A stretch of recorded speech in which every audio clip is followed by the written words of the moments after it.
네, 여러분 안녕하십니까? 문휘창 교수입니다. 오늘 강의는 코로나 시대 위기를 기회로라는 제목을 잡았습니다.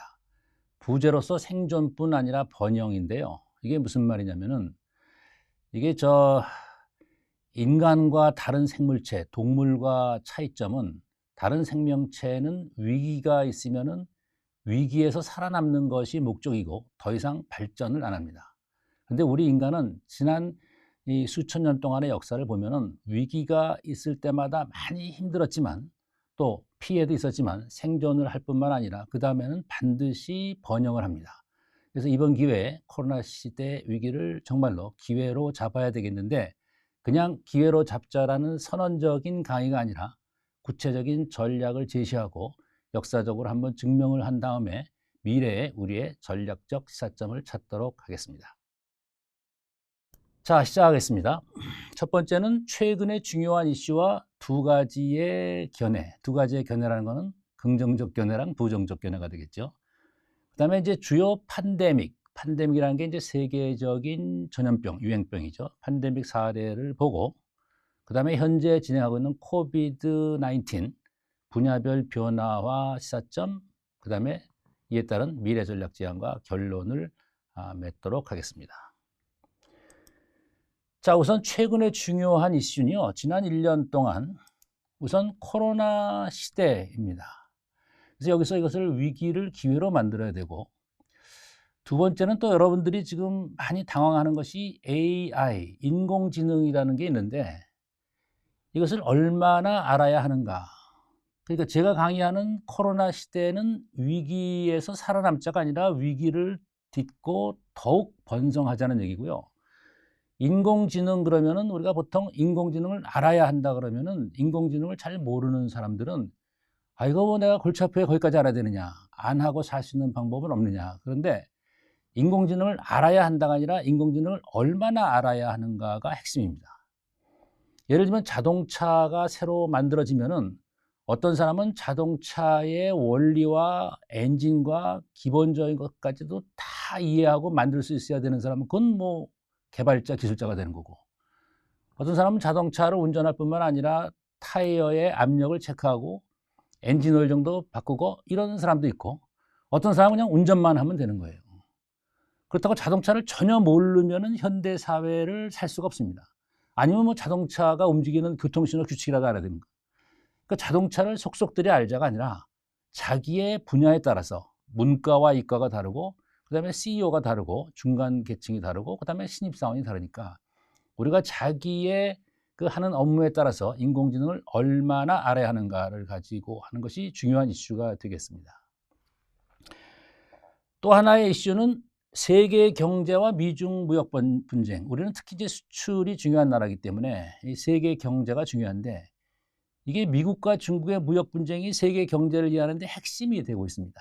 여러분들 아시다시피 얼마 전에 트럼프 대통령이 미국 대통령이었을 때는 미국과 중국의 무역 분쟁이 굉장히 심했는데 이번에 새로운 바이든 대통령이 돼가지고 이것이 어떻게 변화하고 이것이 세계 경제에 어떻게 영향을 미치고 그다음에 우리나라 경제에 어떻게 영향을 미친가에 대해서 우리가 좀 깊게 제대로 이해를 해야 되겠습니다. 그다음에 역시 이제 우리나라로 와가지고요. 한국 경제가 지금 이 중진국에서 선진국으로 가는데 이 한국 경제가 다시 발전하려면 어떻게 해야 되느냐. 맨 마지막으로 요새는 ESG라는 이슈가 떠오르고 있습니다. ESG의 E는 Environment, 환경이고요. S는 Society, 사회고요. 그다음에 G는 Governance, 기업의 조직의 지배 구조가 되겠습니다. 이제는 기업이 이윤 극대화만 목적이 될 것이 아니라 환경, 사회, 지배 구조를 꽤 친사회적이고 사회와 기업이 같이 가는 기업의 사회적 책임과 기회, 그다음에 사회와 환경도 보존되고 같이 가는 체제를 만들자라는 것이 ESG의 주요 목적입니다. 지금 오늘날 지금 우리 전 세계 특히 한국에서 최근에 중요한 이슈는 이 5가지가 있는데 이 5가지가 서로 별개가 아니라 다 관련성이 있습니다. 이 문제들은 각각 독립적이 아니라 상호 연결되어 있는데 가장 시발점이 첫 번째가 코로나 때문에 다 일어난 겁니다. 코로나 시대 자체가 일단 중요하고요. 그다음에 인공지능이라는 거는 사실 몇 년 전서부터 일어났는데 이게 코로나 시대 때문에 온라인 강의를 하는 거죠. 이렇게 온라인 강의하고. 그래서 이게 모든 게 바꿔지면서 인공지능이 거기에 많이 들어가 있어요. 만약에 코로나 시대가 안 왔으면 인공지능이 있긴 있대. 지금처럼 모든 사람의 화두에 오르지는 않을 겁니다. 세계 경제와 미중 무역 분쟁도 트럼프 대통령이 작년 이 코로나가 나타나기 전까지는 경제가 괜찮았기 때문에 거의 자동적으로 재선에 성공할 가능성이 높았었는데 이 코로나의 대처를 잘못했기 때문에 이게 대통령이 바뀐 겁니다. 한국 경제가 다시 발전하려면 역시 코로나와 AI와 미중 이런 1, 2, 3 특히 코로나를 어떻게 해결하고 이것을 디딤돌로 해서 어떻게 더 발전하느냐에 달려 있고요. 환경사회 지배구조는 코로나 사태로 인해 가지고 지금 부익부 빈익빈이 더 벌어지고 있습니다. 잘 되는 기업은 더 잘 되고 못 되는 기업은 못 되고 사람도 마찬가지이기 때문에 이럴 때일수록 더욱 잘 되는 기업이 이윤극대화하면 안 되고 환경을 보호하고 사회를 보호하고 지배구조를 잘 갖춰야 되는 일이 되기 때문에 1, 2, 3, 4, 5가 다 연결되면서 가장 시발점이 코로나이기 때문에 첫 번째 강의 주제로 코로나를 잡았습니다. 근데 앞으로 이제 또 살다 보면 또 다른 이슈가 나타나죠. 작년 뭐 이맘때만 해도 이게 코로나가 이렇게까지 문제가 될지 몰랐었으니까 또 다른 이슈가 오면은 만약에 여러분들이 우리한테 알려주시면은 우리가 다른 이슈를 가지고 특강을 준비를 하고 또 제가 안 되면은 다른 전문가를 모셔다가 계속 특강 시리즈를 연결하도록 하겠습니다. 코로나 시대 위기를 가지고 시작을 하겠습니다. 첫 번째, 코로나19로 세계 경제가 충격에 빠져 있다. 요 맨 밑에 노란색으로 하이라이트 한 부분을 보면은 IMF 2020년 10월, 그러니까 작년 한 10월 달인데 그때까지만 해도 굉장히 부정적이었어요. Majority of countries in recession. 많은 국가, 대부분의 국가들이 recession. 이게 침체에 빠져 있다. 어떤 나라는 마이너스 70%에서 마이너스 15%까지. 뭐 이렇게 침체되어 있다 해도 작년 이맘때만 하더라도 뭐 상당히 부정적이었습니다. 뿐만 아니라 같은 IMF 자료에 의하면 World economy is struggling with rising unemployment. 이게 실업자 수가 워낙 많이 늘어나가지고 11%에서 13%랄지 아무튼 뭐 굉장히 세계 경제가 엉망진창으로 될 것 같은 그런 예측을 하는 보고서가 국제기구 또 여러 가지 면에서 굉장히 믿을 만한 자료에서 많이 여러분들 보아왔을 것입니다. 자, 이제 좀 정리를 해야 되는데 이러한 코로나 바이러스에 대한 이러한 재앙에 대해서 우리가 어떠한 견해를 가져야 할 것인가? 두 가지 견해가 있겠죠. 첫 번째는 부정적 접근입니다. 여러분들이 한 1년 전만 하더라도 재앙이다, 디제스터, 대공황 이래 최악의 경제 상황이다. 이것은 지나친 세계화에 대한 우려이기 때문에 그렇다. 미국에 있는 무슨 뭐 애플 같은 회사가 중국에다가 지금 공장을 차려가지고 물건을 만들어가지고 오니 중국이 처음에 이 코로나가 사태가 시작을 됐으니 이게 중국을 우리가 활용을 못하기 때문에 전 세계가 움직이는데 굉장히 큰 문제가 되기 때문에 다시 중국에 있는 공장, 다른 나라에 있는 공장을 본국으로 가지고 오자. 이것이 이제 미국에 있는 그런 정치인들이랄지 학자들이 많이 주장했던 내용입니다. 이것을 영어로 말을 하면 리쇼어링이라고 그래요. 쇼는 이제 해변가로 다시 우리나라 해변으로 데려오라는 얘기니까 해외 직접 투자했던 것을 다시 들어와라. 이래가지고 이게 두 가지의 이슈로서 굉장히 부정적인 접근이었습니다. 딱 1년 전에 그랬었는데요. 이것은 대단한 재앙이다. 이것은 지나친 세계화에 대한 우려다. 그래서 제가 이것에 대해서 이러면 안 되겠다 그래가지고 긍정적인 사고를 해야 뭐가 되든 되지 부정적인 사고를 하면 될 것도 안 됩니다. 그래서 작년 뭐 3월, 4월 때 여기저기 다니면서 제가 강의도 하고 또 뭐 여기저기 발표도 하고 그러는데 지금 오늘 강의는 이러한 것들을 다시 한번 종합을 하고 최신으로 업데이트 해가지고 가장 최근 것으로 플러스 알파 해가지고 강의를 하도록 하겠습니다. 근데 이제 재앙이라 그러는데 지금 요새 한번 언론을 보세요. 전 세계적으로 주식이 굉장히 올라가고 있습니다. 그 다음에 지나친 세계화하기 때문에 다시 세계화하지 말고 내셔널리즘 하자 그러는데요. 제가 이거 전에도 얘기했다시피 다른 데서 강의할 때 얘기했다시피 처음에 나타났을 때 코로나가 국제 경영에 주는 그러한 시사점은 세계화하지 말고 국내적으로 갖고 오라는 것이 아니라 자기의 경영의 활동을 한 나라에 집중하지 말라는 얘기입니다. 이게 어떨 때는 중국에 문제가 있으면 중국에다 집중하면 안 되고요. 또 미국에 문제가 있으면 미국에 집중하면 안 됩니다. 중국이 문제가 된 다음에 몇 달 있다가 금방 미국이 더 문제가 되고 금방 영국이 문제가 되고. 그러니까 이러한 재앙에 대한 우리의 시사점은 전부 본국으로 갖고 오라는 것이 아니라 적절하게 배분을 해야 된다는 얘기입니다. 한 나라에 집중을 하면 그 나라가 언제 재앙을 받을지 모르기 때문에. 그래서 이러한 부정적 접근이 아니라 긍정적 접근을 해야 됩니다.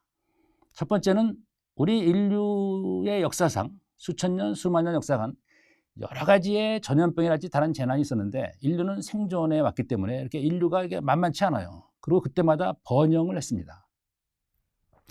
그래서 이번에도 이제 어려움을 당하신 많은 분들은 우리가 많이 안타까워하긴 하지만 어쨌든 우리는 살아남아야 되고 살아남을 뿐만 아니라 이것을 계기로 해서 더욱 번영을 해야 됩니다. 영어 단어가 요새 여기저기 많이 쓰이는 단어이기 때문에 영어 단어만 하나 소개해 보면은 survive가 아니라 thrive다. 이게 라임이 되기 때문에 가끔가다 등장하는 단어입니다. Not just survive, but thrive. 그다음에 세계화는 지나친 세계화가 아니라 오히려 더욱 효율적인 세계화가 필요하다. 그러니까 우리가 중국에만 투자하면 불안하니까 중국에 어느 정도 투자하고 베트남에도 좀 투자하고 인도에도 투자하고 뭐 한국에도 좀 투자하고 미국에도 투자해가지고 이렇게 효율성과 융통성이 있어야 됩니다. 한 국가가 아니라 여러 국가의 융통성이 있게. 물론 정통적인 경제학을 하는 사람은 규모의 경제에 있어서 좀 손해본다 그러지만은 한 번에 크게 손해보는 것보다도 어느 정도 융통성 있게 겹치기는 하지만 융통성 있는 플렉서블 글로벌라이제이션을 하면은 훨씬 시너지 효과가 있습니다. 어떻게 얼마만이냐 하는 것은 이제 뭐 다음에 기회가 있으면 또 한번 강의에 포함시키도록 하겠습니다. 그래서 미래는 어떻게 될 것이냐가 아니라 우리가 어떻게 하느냐에 달려 있습니다. 잘못하면 그냥 부정적인 걸로도 갈 수가 있겠지만 잘만 하면 훨씬 긍정적이고 더욱 발전된 사회를 만들 수가 있습니다. 충격에 갇혀 있거나 섣부르게 예측하는 거 의미가 없어요. 맞지도 않습니다. 어떤 위기가 나왔을 때 위기 대응 전략이 필요합니다. 이러한 면에서 오늘 강의를 전개해 보고자 합니다.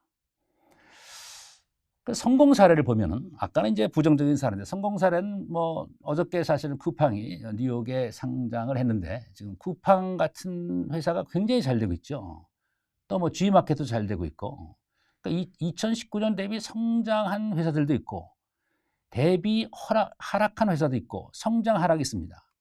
그러니까 전체 경제가 또는 산업이 흥하느냐 흥하지 않느냐가 아니라 같은 국가 내에서도 같은 산업 내에서도 흥하는 기업이 있고 흥하지 않는 기업이 있습니다. 전체적으로 슈퍼 매크로하게 움직이는 것이 아니라 자기의 위기관리 능력과 전략적 선택에 따라서 잘 될 수도 있고 못 될 수 있는 거니까 이번에는 코로나 사태가 전 세계에 미치는 영향보다도 개별 기업에게, 개별 개인에게 미치는 영향을 설명을 하고 어떻게 하면 우리가 더 잘 될 수 있을까? 어떻게 하면 이러한 난관을 극복하고 더 번영할 수 있을까에 대해서 초점을 맞추게 했습니다. 그 다음에 이제 또 하나 잘 되는 사례, 미국에서는 테슬라라는 전기 자동차가 있습니다. 테슬라는 굉장히 작은 2003년에 설립을 해서 문제가 엄청나게 많은 스타트업으로 시작했는데 최근에는 세계 8대 자동차 업체의 주가 총합을 능가한다. 천하의 토요타, 폭스바겐, 다임러, 벤츠, GM, BMW, 혼다, 포드 이런 거를 다 합해봐야 테슬라는 못하다는 얘기입니다. 미국에서 6번째로 기업 가치가 높은 기업으로 발전합니다. 물론 최근에는 조금 여러 가지 상황에서 조금 떨어지긴 했지만 그래도 토요타, 폭스바겐, 다임러, GM 이러한 세계적인 플레이어들을 다 합한 것보다도 테슬라가 더 많다는 걸 어떻게 해석을 해야 됩니까? 많은 사람들은 전기차다. 지금 여기 전기차 만드는 회사 없어요. 테슬라라는 회사는요, AI, 인공지능이 들어가는 회사, 인공지능을 따라갈 수가 없어요. 그래서 이런 새로운 기술을 해서 전기차에 대해서 핵심 역량을 높이게 되는 겁니다. 다음번 강의는 제가 인공지능에 대해서 강의를 할 때 그때 좀 더 자세히 왜 테슬라가 이렇게 경쟁력이 있었느냐라는 것을 설명해 드리도록 하겠습니다. 어쨌든 전체적으로는 좀 이게 경제 상황이 나빠지긴 하지만 그중에서도 굉장히 잘 나가는 기업, 잘 나가는 조직이 있기 때문에 우리가 어떤 전략적 선택을 해야 되겠습니다. 자, 우선 제 주장을 하는 것보다도 역사적으로 이러한 팬데믹, 이제는 팬데믹이라고 했습니다. 팬데믹, 그러니까 세계적인 전염병이죠. 주요 팬데믹 사례를 한번 살펴보겠습니다. 이게 팬데믹의 역사를 제가 쭉 봤더니 이 수천 년 동안 이게 크고 작은 그러한 전염병이 있었어요. 무슨 뭐 유럽의 흑사병 같은 경우는 뭐 몇억 명이 죽었을 것도 있고 여러 가지 상황이 있습니다. 이렇게 이제 수없이 많은 세계적인 전염병이 있었는데 조금 더 핵심적인 걸 설명해 드리면은 이걸 좀 정리하면은 이게 기원전 500년, 4,500년 전, 그러니까 지금으로부터 한 2,500년 전서부터 그 아테네의 그리스, 이태리의 안토니우스 역병, 이집트, 흑사병의 이태리, 영국, 인도, 뭐 세계 여러 곳에서 일어나서 세계 여러 곳으로 퍼졌습니다. 이래서 팬데믹이라고 하는 거예요. 다 할 수는 없지만 몇 개만 보면은 흑사병, 여러분들이 잘 아는 유럽의 흑사병은 1347년에서 1352년까지 5년 동안에 이태리 전역, 세계 전역, 유럽 전역으로 퍼져서 5천만 명 이상이 사망했습니다. 그때는 인구도 지금보다 모자랐는데 5천만 명이 사망했다는 것은 대단한 사명입니다. 그러니까 지금도 우리 1년 정도 이게 코로나로 고생을 하는데 이렇게 힘들고 사망자, 사상자 수가 많은데 이 5년 동안이 지속이 됐으니까 뭐 대단한 임팩이 있었습니다. 그 다음에 이제 런던 대역병이라는 게 있고요. 그 다음에 스페인 독감이 있고, 그 다음에 코로나 바이러스, 이 네 가지 사례만 한번 간단히 살펴보겠습니다. 근데 핵심은 긍정적으로 가야 되니까 저는 주제의 방향을 팬데믹과 문명의 발전이다로 잡아봤습니다. 그러니까 14세기 1347년서부터 1352년 동안 5년 동안 유럽의 흑사병으로 그냥 유럽을 휩쓸었는데요. 50년, 100년 있다가 싹이 트면서 이태리의 르네상스가 시작이 됩니다. 왜 이태리 르네상스냐? 다른 나라보다 이태리가 제일 많이 고생을 했어요. 정말 고생을 많이 한 사람이 이게 더, 그러니까 우리가 꼭 이 금수저가 성공하는 것이 아니에요. 제대로 흑수저를 잘 경험한 사람은요, 성공할 가능성이 높습니다. 물론 건강한 정신과 건강한 문화를 가져야 됩니다. 17세기 런던 대역병일 때 영국의 산업혁명의 기초가 됩니다. 그 다음에 20세기 스페인 독감인데 이게 사실은 스페인 독감이 아니라 미국에서 처음 시작했어요. 그래서 미국 독감입니다. 제가 좀 이따 설명을 드리겠습니다. 미국의 발전이 있었습니다. 21세기 지금은 코로나 바이러스 19, 19입니다. 이제는 어느 나라가 발전할 것 같습니까? 미국입니까? 중국입니까? 한국입니까? 영국입니까? 이러한 어려움을 긍정적이고 적극적으로 받아들이고 새로운 기술을 집어넣고 발전하겠다는 건강한 사회를 갖고 있는 나라가 발전하게 됩니다. 조금씩 구체적으로 설명을 드리면 유럽 흑사병과 이태리의 르네상스입니다. 흑사병은 그냥 사람이 까맣게 돼서 죽기 때문에 블랙 데스라고 그러고요. 14세기 1347에서 1352 이태리가 가장 심한 피해 베니스 인구의 3분의 2가 죽은 거예요. 그 옆에 피렌체 인구의 반이 죽고요. 아시아 지역에서 선박으로 이태리로 전파되면서 그러니까 이태리 베니스로 처음에 전파가 됐는데 이게 이상한 병을 갖고 오니까 이게 이태리의 베니스에 있는 그 도시 정부에서 배가 들어오면 40일 동안은 못 들어오겠습니다. 쿼런틴이란 말이 베니스어로 40일이란 뜻이에요. 그러니까 쿼터가 꽈트로, 쿼터, 4분의 1, 4란 뜻이고요. 런틴은 10입니다. 10입니다. 선박을 격리할 때 40일 동안 격리를 시키는 겁니다. 그래서 선박 격리, 지금은 검역을 쿼런틴이라 그래요. 여러분들이 해외 나갔다 공항에 들어오면 쿼런틴, 거기 검역소를 통과할 때는 쿼런틴이라고 합니다.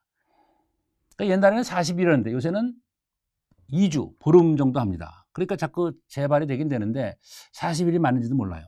근데 그때는 이제 전혀 의학적인 준비가 잘 안 됐으니까 40일 정도로 그냥 버틸라고 그랬던 경우가 있었습니다. 그 다음에 르네상스가 이제 출발하는데 이게 옆에 사람들이 많이 죽으니까 3명 중에 2명이 죽고 2명 중에 1명이 죽으니까 이게 영혼이나 내세만 할 것이 아니라 현세를 생각해야 된다. 내 식구들이 막 죽어가니까. 그래서 과연 인간이란 건 무엇인가 그래가지고 인본주의가 humanities, 인본주의, 인간주의가 발견됩니다. 그런데 보통 사람들은 신본주의에서 인본주의로 바뀌었다는데 그게 아니고요. 신본주의와 인본주의가 같이 간 겁니다. 기독교를 거부하지 않고 실제로 기독교의 후원을 받아서 발전을 합니다. 그래서 이 신본주의를 무시하는 것이 아니라 신본주의와 인본주의랑 그다음에 과학이 같이 가게 되는 겁니다. 변화와 도전, 경제는 인구가 감소했기 때문에 임금이 상승했고요. 정치는 일반인의 신분이 상승됐고 사회는 봉건제도, 피우덜리즘이 흔들리기 시작했습니다. 사실은 이러한 사회의 제도가 흔들리는 것은 굉장한 크라이시스가 있어서 했을 경우가 많아요. 그냥 정치 지도자 또는 철학자 또는 정치학자들이 이렇게 하자 그래서 되는 게 아니고요. 충격이 와서 그것을 해결하는 방향에 보다 보니까 정치, 사회제도가 바뀔 수가 있기 때문에 사실은 이것은 굉장한 위기, 크라이시스, 여기서 흑사병부터 잡아야 봉건제도가 왜 흔들리기 시작했나를 쉽게 또 철저하게 이해할 수가 있습니다. 이태리의 르네상스, 르네상스와 관련된 사건과 사람들이 되겠습니다. 이태리의 중심 도시가 베니스가 그전에는 제노아가 이태리의 중심지였는데 베니스가 그냥 워낙 고생을 많이 했기 때문에 여기서 정신을 번쩍번쩍 차려가지고 그 다음에 제노아를 이기고 무역, 예술, 과학의 중심지로 등장을 하게 되었습니다. 가장 어려움을 겪은 나라, 도시, 사회, 기업이 뭐 다 그런 건 아니지만 건강하고 적극적인 훌륭한 그러한 정신을 갖고 있으면 더욱 발전할 수 있다는 얘기가 되겠고요. 마침 그때 피렌체라는 데 메디치 가문이 많이 예술가, 과학자들을 도와줘가지고 르네상스의 본거지가 되었습니다. 이때 이제 나타나는 것이 예술의 발달, 비주얼 아트, 미술입니다. 레오나르도 다빈치, 미켈란젤로, 라파엘로 이렇게 된 겁니다. 그 레오나르도 다빈치는 우리가 인류 역사상 가장 천재 중에 하나라고 할 때 항상 레오나르도 다빈치가 등장을 하는데 레오나르도 다빈치의 여러 가지 작품이 있지만 맨 마지막 작품은 모나리자입니다. 모나리자. 그 모나리자를 보면은 여러분들이 다 보셨겠지만 보통 사람들은 이 세상에서 가장 아름다운 여인의 가장 아름다운 미소라고 그러는데 잘못된 겁니다. 모나리자는 이 세상에서 가장 아름다운 여자도 아니고요. 모나리자의 미소는 가장 아름다운 미소도 아닙니다. 왜 그러냐면은 가장 아름다운 여인이 아니라는 것을 알려주기 위해서 리오나르도 다빈치는 화려하게 치장을 안 하고 아주 평범하게 여인을 그렸고요. 그다음에 가장 아름다운 미소가 아니라 사실은 웃음이 없어요. 리오나르도 다빈치 모나리자의 그림을 보면은 미소가 사실은 없습니다. 그런데 잘 보면서 시선을 좀 움직이다 보면은 웃었다, 안 웃었다, 웃었다, 안 웃었다 해요. 지금 얘기하기 좀 복잡하죠. 스푸마토 기법이라는 걸 개발해가지고 움직이는 얼굴을 만든 거예요. 그 전까지는 1차를 2차원으로 만들고요. 2차원을 3차원으로 만든 게 미켈란젤로고요. 3차원을 4차원, 시간까지 집어넣은 게 그게 리오나르도 다빈치의 모나리자가 됩니다. 이 얼굴 근육의 미소의 원리를 알기 위해서 생물학 해부학으로 들어가서 시체를 해부하는 겁니다. 근육과 뇌신경이 어떻게 구별돼 가서 웃음이 나오냐. 그런 걸 그림에 표시한 거예요. 그러니까 이것을 가장 아름다운 여자가 아니라 과학과 인문학과 모든 게 들어가는 이러한 것이 정말로 이 리오나르도 다빈치의 가치가 되는 것이고 이러한 것이 르네상스의 가치가 되는 것입니다. 신대륙 발견, 콜럼버스의 북아메리카, 베스푸치의 그다음에 남아메리카 발견, 과학의 발전, 코페르니쿠스가 태양 중심설, 천구의 회전에서 이제는 지구 중심이 아니라 태양, 그때는 큰일 날 얘기죠. 큰일 났었습니다.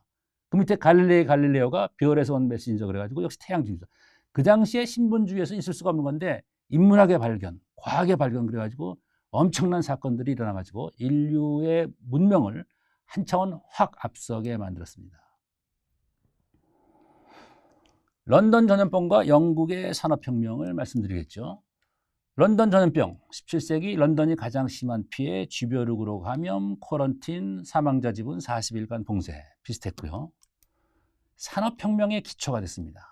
찰스 2세라는 사람이 런던을 재건설해서 로얄 소사이어티라는 것을 만들어서 과학을 발전시키자고 했는데 이때 우리가 말하는 아이작 뉴턴, 이 사가 떨어지는 걸 보고 만유인력을 만든 뉴턴이 멤버가 됐는데 이 런던 전염병이 마지막 될 때쯤 이 아이작 뉴턴, 만유인력을 만든 사람이 영국의 케임브리지 대학을 졸업을 하면서 그 다음에 학교를 갈 수가 없어요. 다 봉쇄고 재택근무가 되기 때문에. 그래서 집에서 1년 동안 혼자서 공부를 해가지고 만들어낸 게 미분적분이에요. 그 다음에 광학, 뉴턴의 힘의 원리. 그러니까 우리는 보통 사가 떨어지는 거 보고 만유인력을 발견해낸 사람이 뉴턴이라고 그러는데 여러분들이 지금 옛날에 저 고등학교 때 배웠던 미분적분을 뉴턴이 만들어낸 겁니다. 1년 동안 쉬면서. 그 옛날에 우리나라 그 유명한 선배들도 이 시골에 귀향 가면서 무슨 큰 작품들 하나 만들어내고 그러잖아요.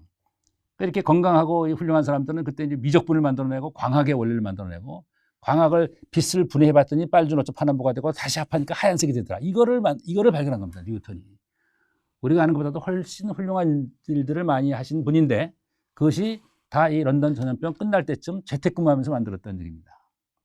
그래서 과학의 재탄생, 르네상스, 제1차 산업혁명이 기초가 되고요.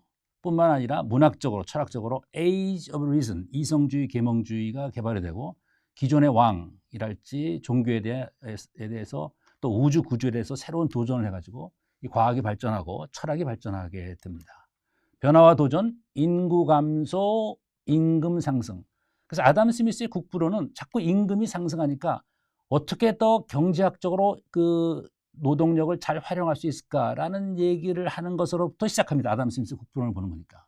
처음에 시작을 할 때는요. 일반인의 신분 상승, 로크의 계몽주의 사상이 프랑스로 전파돼가지고 그다음에 영국이 산업혁명의 주도권을 받고 철학, 문학, 특히 과학의 주도권을 잡게 되었습니다.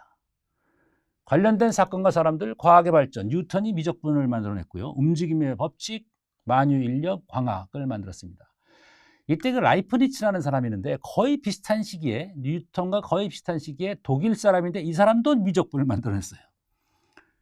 거의 동일한 시기에 미적분을 서로 만들어냈는데 나중에 알고 봤더니 완전히 서로 보고 베끼지 않고 서로 표절하지 않고 만들어놨다. 그래가지고 어쨌든 이 재택근무를 하면서 굉장히 훌륭한 사람들이 많이 나왔습니다. 지금은 두 가지 미적분을 다 활용을 하고 있습니다. 영국의 그리니치 천문대에서 경도의 기준을 만들고요. 시계를 움직이는 기계 태엽식 시계를 만들었습니다. 다윈의 종의 기원, 대단히 많이 발전을 했죠. 기술의 발전, 와트의 증기기관, 카트라이트의 증기기관 방적기, 스티븐슨의 증기기관 기관차, 스완이라는 사람이 전구를 발명하고 런던에 전기 가로등을 설치했습니다. 1879년도인데요. 우리는 보통 토마스 에디슨이 전기를 만들었다 그러는데 이 사람이 먼저 만들었는데 스완이라는 사람이 먼저 만들었는데요. 이 특허를 안 했어요. 근데 에디슨은 만들자마자 특허를 신청을 해가지고 지금의 그 카피라이트를 토마스 에디슨이 갖고 있는 겁니다. 실제로 먼저 만든 사람은 스완. 이러한 그 분위기가 있기 때문에 영국 사람들이 굉장히 훌륭한 과학 기술 발전을 많이 공헌을 했습니다. 문학과 사회과학, 셰익스피어가 이제 시작이 되고요. 영국의 르네상스, 미술이 아니라 문학, 소설, 드라마, 전기 간행물입니다. 이태리의 문예 부흥은 미술 뭐 이런 걸로 했는데 영국은 이제 문학, 소설, 드라마로 가고요. 브리테니카 백과사전이 출간하게 되고 다시 아담 스미스의 국부론이 출간이 되면서 문학, 사회과학 이 정도의 이제 그 과학과 더불어서 꽃을 피우기 시작합니다. 자, 하나만 더 하면요. 스페인 독감과 미국의 발전이 되겠습니다. 스페인 독감은 1918년 1차 세계대전이 1914년에서 1918년까지 4년이죠. 1차 세계대전이 끝날 무렵에 스페인 독감이 시작을 해가지고 한 2년 정도 가서 미국이 가장 심한 피해를 입었습니다. 70만 명 사망, 1차 대전 전쟁 때 사망자보다도 훨씬 많음. 이것은 1918년 미국 캔사스 주에서 시작해서 미국 군대 주둔 지역으로 전파되면서 유럽에까지 파견을 되기 때문에 유럽으로 전파가 되었습니다. 그러면 왜 스페인 독감이라 그러냐? 1차 대전 중립국인 스페인이 언론 통제가 약했는데 사실은 미국 독감이다. 무슨 말이냐면 아직 전쟁 중이었기 때문에 미국도 전쟁 중이고 독일도 전쟁 중이고 프랑스, 영국이 다 전쟁 중인데 전쟁 그때 이제 미국에서부터 시작을 해가지고 이런 그 독감이 시작이 되는데 몇 명이 죽었다 안 죽었다를 신문이랄지 라디오로 방송할 수 없어요. 국가 기밀 아닙니까? 그래서 이 미국이 피해를 많이 있었지만은 이거를 발표할 수가 없는데 스페인이 그때 중립국이었어요. 그러니까 뭐 자기네들은 그거랑 상관없는 거니까 다른 나라 정보랄지 자기 나라 정보랄지 이런 거를 많이 스페인 언론에 발표를 했습니다. 그때 스페인의 알폰소 왕이라는 사람이 또 이게 걸려가지고 자기 왕이 걸렸으니까 전부 스페인 신문에만 나는 겁니다. 그러니까 다른 사람들이 다 그거 그 스페인 신문 그 스페인 독감이 있잖아. 자 그러니까 이게 이름이 스페인 독감이 돼버린 거예요. 그러니까 세상에 가장 억울한 게 이 스페인 그때 이 스페인 독감의 이름을 자기네 이름으로 한 것이 가장 억울한 것 같습니다.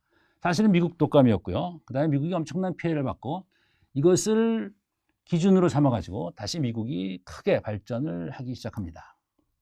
미국의 발전 20세기 이후.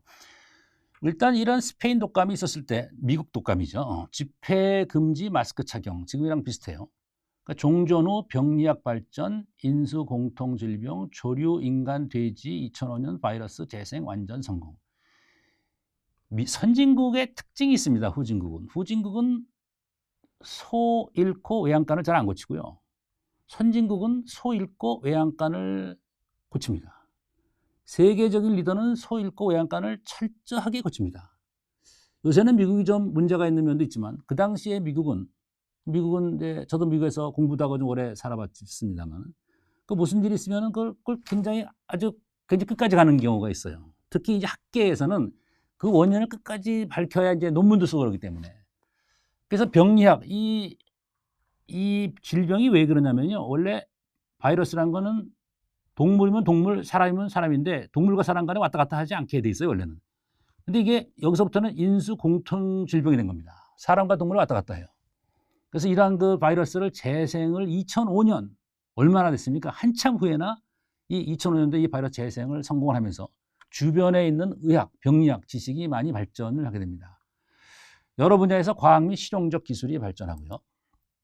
변화와 도전, 경제는 인구 감소, 임금 상승, 대량 생산, 헨리포드의 컨베이어 벨트, 모델 T, 효율 경영. 이때 좀 데이터가 나와 있는데요. 제조업 시간당 임금이 1915년 뭐냐면 스페인 독감, 미국 독감 생기기 몇 년 전에는 시간당 21센트였는데 이게 된 다음에는 사람이 많이 죽기 때문에 56센트, 두세 배로 늘어났습니다. 금방. 일반인의 신분 상승, 여러 분야에서 급격한 변화와 발전. 미국의 발전과 관련된 사건과 사람들, 의학 및 과학의 발전, 뇌수술 신기술 개발, 하비 크싱의 1920년도에 이런 것이 개발이 됐고요. 유전 염색체 이런 발전, 토마스 모건, 혈액형 Rh형이라는 거를 그전에는 ABC밖에 몰랐었는데 전자현미경이 발전해가지고 의학이 획기적으로 발전을 하게 됩니다. 실용기술의 발전, 칼라 영화 기술, 조지 이스트만 코닥이라고 옛날에 필름, 그것에서 그 사람이 이제 필름을 만들면서 칼라 필름을 만들고 칼라 영화 기술이 만들어지고요. 냉장고가 나옵니다. 후버댐이 만들어지고요. 공기주입 타이어 개발. 옛날에 그냥 타이어가 그냥 덩어리로 했기 때문에 이게 충격에 약했었는데 이제는 공기를 줬기 때문에 훨씬 충격을 줄이면서 갈 수 있어요. 이 조그만 것이 사실은 굉장한 실용 기술입니다. 엄청나게 많은데 제가 일부러 이 조그매 보이지만은 인간 생활에 굉장히 많은 영향을 미칠 것들로 제가 한번 모아봤습니다. 그 다음에 이제 획기적으로 항공기술의 발전, 뉴욕에서 파리까지 비행, 찰스 린드버그, 제트 엔진 개발, 헬리콥터 개발, 드디어 맨하튼 프로젝트를 시작을 해가지고 핵무기까지도 개발하게 됩니다. 핵심은 뭐냐면 유럽의 흑사병 다음에는 이태리의 르네상스, 영국의 대역병 다음에는 영국의 산업혁명, 스페인 독감, 사실은 미국의 독감 다음에는 미국이 엄청나게 성공을 하고 드디어 세계 최고의 국가로 등장을 하고 다시 유럽으로 번져가지고 유럽도 굉장히 발전하게 됐습니다. 그래서 이게 1918년에 1920년에 스페인 독감이 끝난 다음에 1920년부터 전 세계적으로 엄청나게 발전을 해요. 미국들 중심으로 해서 발전을 하는데 이것을 미국과 유럽의 발전, 그러니까 스페인 독감 이후죠. 약 100년 전입니다. 그래서 이것을 뭐라고 하냐면 미국에서는 Roaring Twenties, Roaring Twenties. 이것은 뭐냐? 로 하면은 사자가 울부짖다 할 때 로예요. 큰 짐승들이 막 울부짖다. 그냥 울부짖는 1920년대. 이게 엄청나게 발전하는 겁니다. 경제는 자동차가 일반화됐고 그때 마침 헨리 포드의 모델 T 그래가지고 이 자동차 생산비를 확 줄였거든요. 전화가 일반화됐고 옛날에 이거 일반 전화가 가전 전기 제품 이런 냉장고 이런 거 테레비 라디오 항공기를 타고 다니기 있을 수가 없는 얘기입니다. 정치는 대통령 선거에 처음으로 라디오와 할리우드 스타들을 적극 활용하고 사회에서는 여권 신장 1920년 100년 전에 여성의 투표권 인정 남녀공학대학이 시작됐다. 이게 100년밖에 안 돼요. 미국도요. 그전에는 여성의 투표권이 없었습니다. 미국이 100년밖에 안 됩니다. 문화는 라디오, 영화, 재즈 20라고 그래. 재즈가 등장해가지고 전통적인 이런 그 클래식을 압도해버리니까 이제 세상이 완전히 변해버린 겁니다. 할리우드가 등장을 하고 연예인 스타, 스포츠 스타가 등장하게 됩니다. 네, 이렇게 미국에서 로링 20s, 울부짖는 1920년대라고 일컬을 만큼 많은 발전을 이루었습니다. 그 다음에 이제 유럽으로 전파가 돼가지고 유럽에서도 많이 발전이 있었는데요. 프랑스에서 이것을 crazy years, 이제 광란의 20년대다라는 얘기하고 독일에서는 이것을 골든 20s, 아주 황금과 같은 1920년대라고 그랬습니다. 원래 독일은 세계 1차 대전이 끝난 다음에 이 전승국의 배상 요구가 많아가지고 이것을 감내하고 굉장한 인플레이션이 뭐 말도 못하는 인플레이션이 있어가지고 어려움을 겪었는데, 어쨌든 전 세계적으로 미국발 전 세계적인 경제 호황, 그다음에 유럽의 경제 호황 등으로 해가지고 독일이 다시 발전할 수 있는 계기가 되겠습니다. 물론 그래도 아직 어렵긴 어려웠었죠. 다시 어려운 시기로 들어가는데, 이렇게 잘 나가다가 미국에서 주가 폭락을 합니다. 10년 만에 주가 폭락이 되겠죠. 1929년 10월 29일 날 블랙 튜스데이라고 부르는 검은 화요일, 그래가지고 주가가 폭락을 하고 미국이 대공황이 되면서 1930년대 초까지 계속되면서 미국이 대단히 어려움을 겪게 되는데, 그거 끝난 다음에 또다시 발전을 하는 거예요. 그러니까 인류 역사라는 거는 이게 이 산의 계곡과 마찬가지입니다. 올라갔다가는 내려갔다 올라갔다 내려갔다 하는데, 전체적으로 보면은 이게 상승 곡선에 있습니다. 이것이 인류랑 그다음에 다른 생명체랑 다르게 되겠습니다. 독일에서는 패전에 대한 책임을 묻는 전승국의 불만이 많은 상황에서 또 또다른 위기가 있으니까, 그다음에 독일에서는 그때 히틀러가 등장을 해가지고 독일이 다시 어려운 시기로 됩니다. 물론 이것도 끝나서 2차 대전이 끝난다면 다시 라인강의 기적이 되고 그런 것이죠. 업 앤 다운이 계속 왔다 갔다 하면서 어쨌든 핵심은 어떤 어려움이 있더라도 그것을 극복을 하면 또 좋은 시기가 있다라는 얘기가 되겠습니다. 그 어려움을 너무 부정적으로만 볼 것이 아니라 더 긍정적으로 옮겨줘야 되겠습니다. 자, 이 정도가 되면은 우리가 지금 사례를 이게 르네상스, 그다음에 영국의 산업혁명, 그다음에 미국의 발전, 이렇게 세 정도를 봤으니까, 그다음에 이제 코로나 사태도 이 기존에 있는 그런 역사적인 사건에 비해서는 사실 그런 그 어려움이 그렇게 크지가 않아요.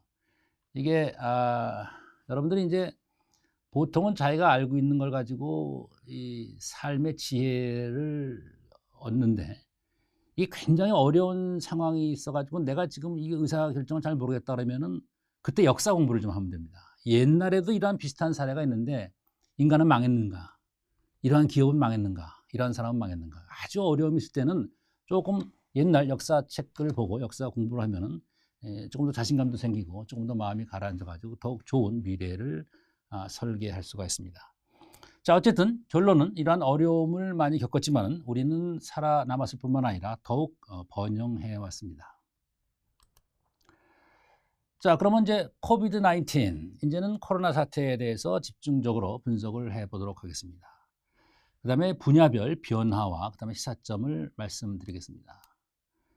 자, 코비드-19 세계 형세의 변화. 코로나 바이러스는 중국 우한에서 시작해서 전 세계로 확산이 되었습니다. 유럽, 미국에서 피해가 급증을 했죠. 처음에 유럽, 그 다음에 미국, 다시 뭐 미국. 근데 뭐 이건 이런데, 우리가 하나 더 확실하게 생각해야 되는 것은 리얼 팬데믹, 진짜 팬데믹이다. 짧은 시간에 전 세계적으로 확산하고 있다. 이것이 아주 우리가 심각하게 받아들여야 됩니다. 세계 주요국의 대응은 지역 봉쇄, 국가 봉쇄의 거대한 비용. 지금은 국가를 봉쇄한다는 게 뭐 당연시 됐지만은 1년 전에 국가를 봉쇄하고 지역을 봉쇄한다는 거는 반대도 많았고 꼭 그럴 필요가 있느냐?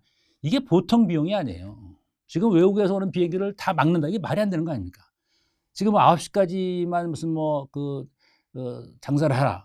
뭐 무슨 어딘 뭐 하지 마라. 이것도 지금 거대한 비용인데, 지금은 당연스럽지만 그 당시에는 이게 굉장히 힘이 들었기 때문에, 그래서 국가들이 주저 해가지고 이게 사태가 커진 거예요.